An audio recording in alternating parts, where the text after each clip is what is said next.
Hello दोस्तों, स्वागत है आपका मेरी वीडियो में। NIS class 10th class Hindi medium से। और मैं आज आपको जो है इसकी अगली क्लास की तरफ लेके चलता हूँ। तो अगला था इसका 6.3 हिंदी मीडियम 225 कोड पेंटिंग। तो बढ़ते हैं आगे। डांस क्लास अगला जो शीर्षक है ये है डांस क्लास। कलाकार जो है ये है एडगर डेगा, मतलब बनाया जिन्होंने है एडगर डेगा ने बनाया। इनका माध्यम है कैनवस। कैनवास पर तेलीय रंग से बनाया है, मतलब जो इनमें यूज करा है वो तेलीय रंग यूज करा है, जो कि काफी टाइम और काफी समय तक चलता है। अच्छा, समय है 1873 से लेकर 1876 तक के बीच में इन्होंने ये बनाया है। और शैली है इसका प्रभाववाद। प्रभाववाद शैली। और इसका संकलन है museum art of Toledo, Ohio, USA.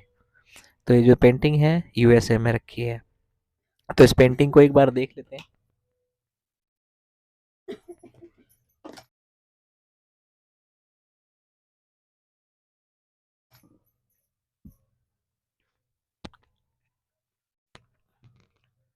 ये है पेंटिंग आपके सामने।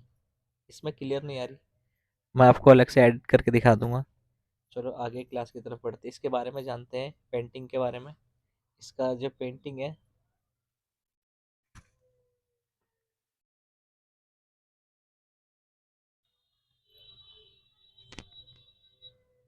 सामान्य विवरण। इसके बारे में सामान्य विवरण। पेरिस में जन्मे फ्रांसीसी कलाकार एडगर डेगा नृत्य कक्षा डांस क्लास नामक चित्र को 1874 में बनाया गया। अन्य प्रभाववादी कलाकारों के विपरीत एडगर डेगा एडगर डेगा ने प्रकृति सबसे अपनी कृतियों के लिए प्रेरणा नहीं ली। उसकी मुख्य रुचि मानवीय उपस्थिति में थी। उसकी मुख्य उपलब्धियों में उनके चित्र हैं जिनमें बैले, नृत्य नाटकों की तिंगा- त्यांगनाएं, झालरदार घाघरे स्कर्ट करने की तैयारियां करती हुई दिखती हैं, या घूमने वाले स्टेज के चारों ओर घूमती दिखाई देती हैं। मुख्य केंद्र के बिना उसने उससे हटकर एडगर डेगा की कृतियों में भी बड़ी सहजता की छाप दिखाई दी है। उसके यह उसके यह व्यास का एक पूरा एक दृश्य प्रस्तुत करता है। चित्रों में कुछ उनके सूर्य प्रकाश के बदले रंगमंच के अप्राकृतिक प्रकाश का प्रयोग करते हैं। उसका अत्यंत प्रिय माध्यम पेस्टल रंग थे। कई बार एक ही चित्र में विभिन्न माध्यम प्रयुक्त किए। कहीं कहीं वह पेस्टल रंगों की एक परत और चढ़ा देता था, जिससे विभिन्न परतों के बीच में पारदर्शी स्पष्ट जिससे विभिन्न परतों के बीच पारदर्शिता स्पष्ट रूप से दिखाया जा सके। डेगा ने चित्रकला का अंतरिक्ष मूल मूर्तिकला के अपनी लयमती गति की अभिव्यक्ति का माध्यम बनाया, जिससे नृत्यांगनाओं की लयात्मक लयात्मक गति को दिखाया जा सके। अब इसके प्रश्न देख लेते हैं। प्रश्न है इसके, प्रश्न नंबर 1। डेगा दूसरे प्रभाववाद कलाकारों की अपेक्षा भिन्न क्यों थे? तो क्यों भिन्न थे वो ऊपर लिखा हुआ है। क्योंकि वो अलग क्यों थे, भिन्न का मतलब होता है वो उनसे डिफरेंट क्यों थे। तो उनसे जो डिफरेंट इसलिए थे क्योंकि उन्होंने विपरीत एडगर डेगा प्रकृति की कृतियों के लिए उसकी रुचि में मान्य उपस्थिति, उसका उपलब्धियों का चित्र मुख्य रूप से उपस्थित, उसके उपलब्धियों के चित्र में मुख्य मानवीय में थी। क्योंकि नृत्य करती तैयारियां करती दिखाई देती, घूमने को स्टेज के चारों ओर घूमती दिखाई देती। अच्छा, डैगा की माध्यम को अपने चित्रकलाओं के प्राथम प्राथमिकमा प्राथिक कहाँ गया, ये रहा। क्वेश्चन 2। डेगा ने किस माध्यम को अपने चित्रकलाओं में प्राथमिकता दी? तो किस चित्रकला में दी है देखते हैं ऊपर।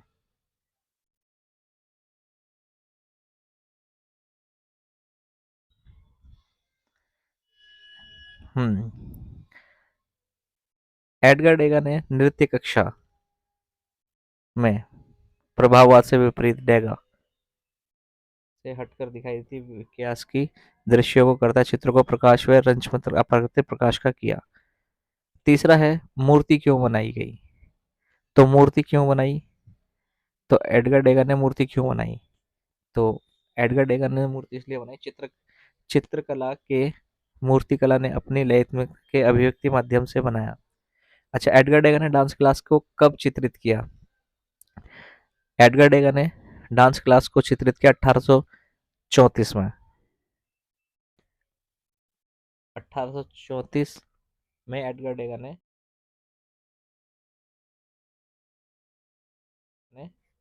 स्टार्ट किया और 18 डांस क्लास को एडगर डेगा ने 1873 में चित्रित किया 1876 तक।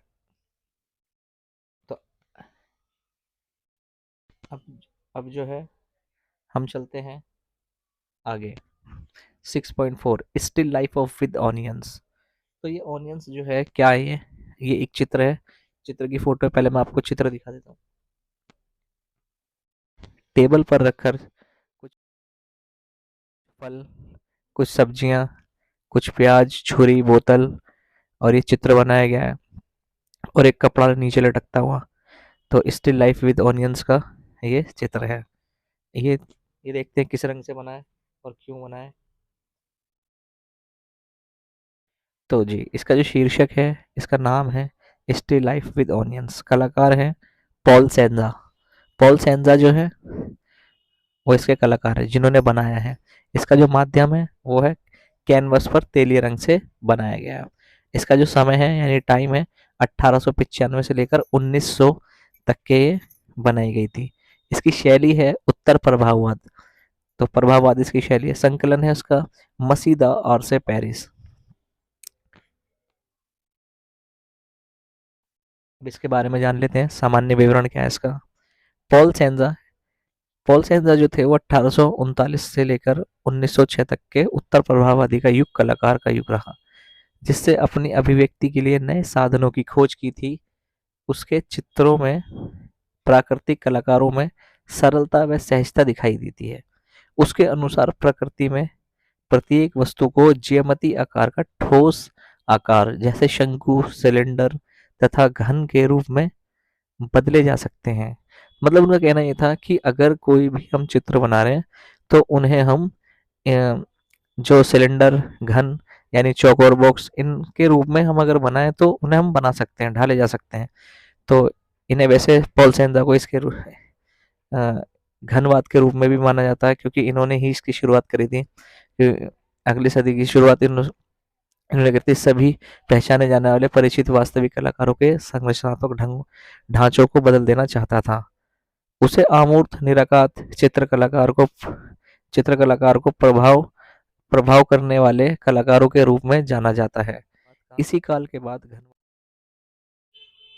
घनवाद का प्रारंभ हुआ। यानी इसी काल के बाद में जो शुरुआत हुई, प्रारंभ बोलते हैं शुरुआत को, शुरुआत हुई वो घनवाद की शुरुआत है। इसे घनवाद का जनक कहा जाता है। घनवाद का जनक मतलब शुरुआत करने वाला। चाहे उसके चित्रों में जड़ पदार्थों चित्र या प्राकृतिक रूप में चित्र को असाधारण परिचित लोगों से हर एक चित्र में उसके चुने हुए विषयों के घने अध्ययन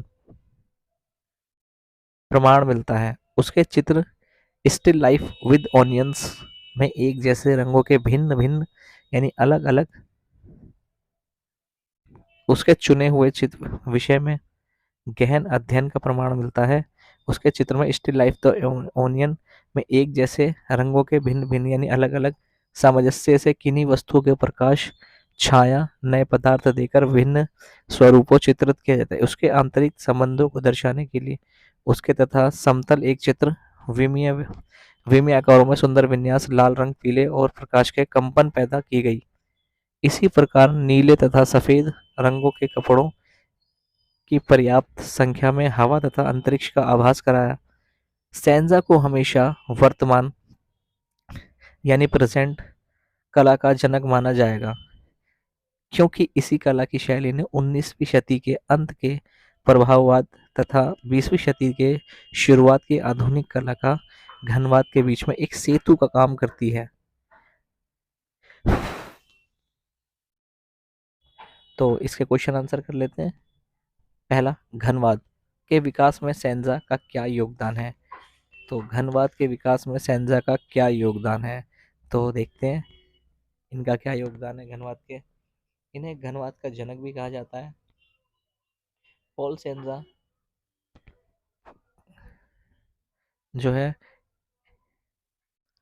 उत्तर प्रभाववादी युग में कलाकार थे। 1839 से लेकर 1906 अभिव्यक्ति के संगठनों का शुरुआत की, साधनों की शुरुआत की थी। तो पहले का प्रश्न तो ये हो गया आंसर। अब दूसरे का देखते हैं। सेंजा जो है, सेंजा की आकृति still of the line onions की कोई दो विशेषताएं बताएं। इनकी विशेषता है जो, वो दो विशेषताएं ये हैं।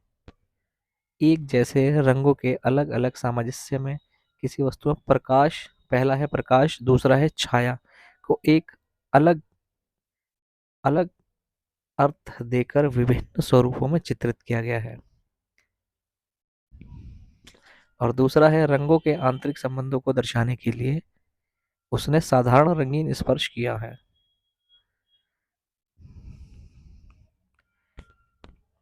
उसकी चित्रकला की शैली क्या है? इसकी कला की शैली जो है वो 19वीं शती के अंत में तथा 20वीं शती के प्रारंभ आधुनिक कला के घनवाद के बीच में एक सेतु का काम करती है। तो घनवाद का एक जनक क्यों माना जाता है?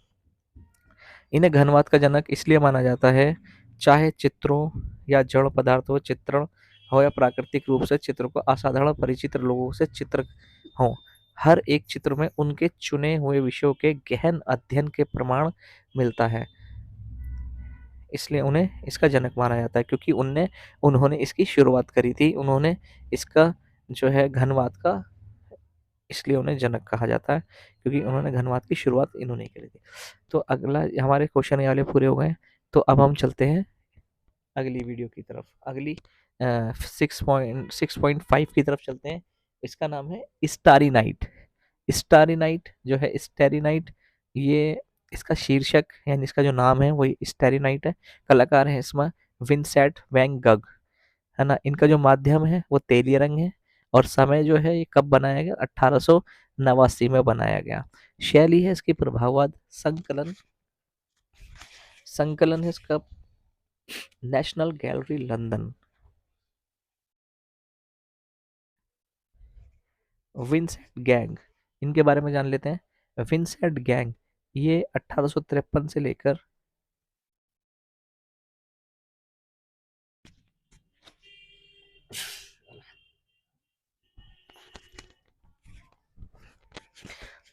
सामान्य विवरण इनके बारे में जान लेते हैं, है ना। विंसेंट गैंग जो है 1853 से लेकर 1889 तक डच कलाकार थे। ये डच कलाकार था। यद्यपि उसके जीवन में परेशानियां, गरीबी, उत्साहहीनता की अधिक थी, लेकिन वह एक अच्छा तथा समर्पित चित्रक कलाकार था। उसके तमाम चित्रों में आकार का विवरण नहीं, बल्कि रंगों में बहुत महत्व महत्व दिया गया है। वह प्रकृति के दृश्यों को केवल रंगों के माध्यम में ही चित्रित करता था, ना ही प्रकाश एवं छाया के द्वारा। उसके चित्र स्टारी नाइट में सारा आकाश सितारों, तारों से भरा है। उसके चित्र में सभी रंगों के समन्वय तथा अच्छा मिश्रण किया गया है। पेंटिंग यानी चित्र, बल खाते हुए बादल, झिलमिलाते सितारे तथा चमकता हुआ चंद्रमा चित्रित है। पार्श्व में पहाड़ी के नीचे एक छोटा कस्बा है, जिसके गिरजाघर भी है तथा छोटी छोटी इमारतें हैं। ये अब हम अभी हम चित्र में देखेंगे। तो तो हमें ये सब चीजें देखेंगे। तो चित्र के बाईं और अकेले साइप्रस पेड़ के ऊपरी चित्र देख लेते हैं। स्टेरी नाइट, स्टारी नाइट है। और चित्र देखते हैं। चित्र में देखिए किस तरीके से आकाशगंगा दिखा रखी है, पीछे सितारे दिखा रखे हैं और एक पेड़ दिखा रखा है। तो खैर इसमें दिखाई नहीं दे रहा, मैं अलग से एडिट कर दूंगा तो उसमें आप देख लेना। तो ये हमने लगा दिया।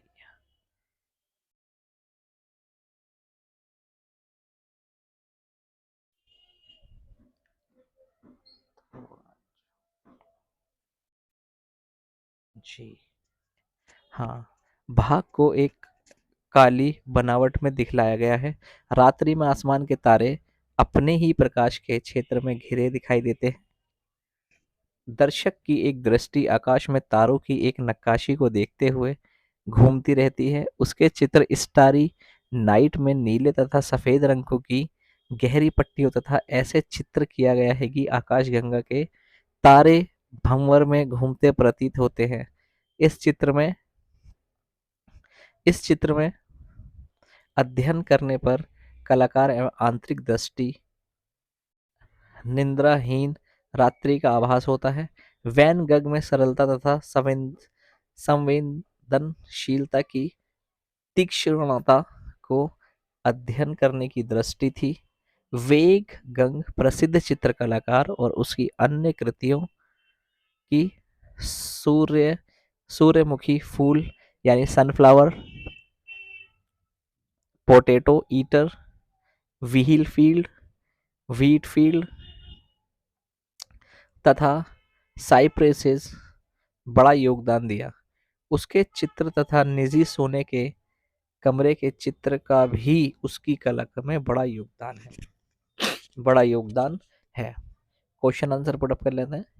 वे पहला प्रश्न है, वे गंग चित्रों में कौन सी बातें बहुत महत्वपूर्ण हैं? इनके जो चित्र हैं उनके आंसर, इनके चित्रों में देखिए काफी सारी चीजें जो हैं वो बहुत महत्वपूर्ण है। पहला, थोड़ा ऊपर से देखते हैं।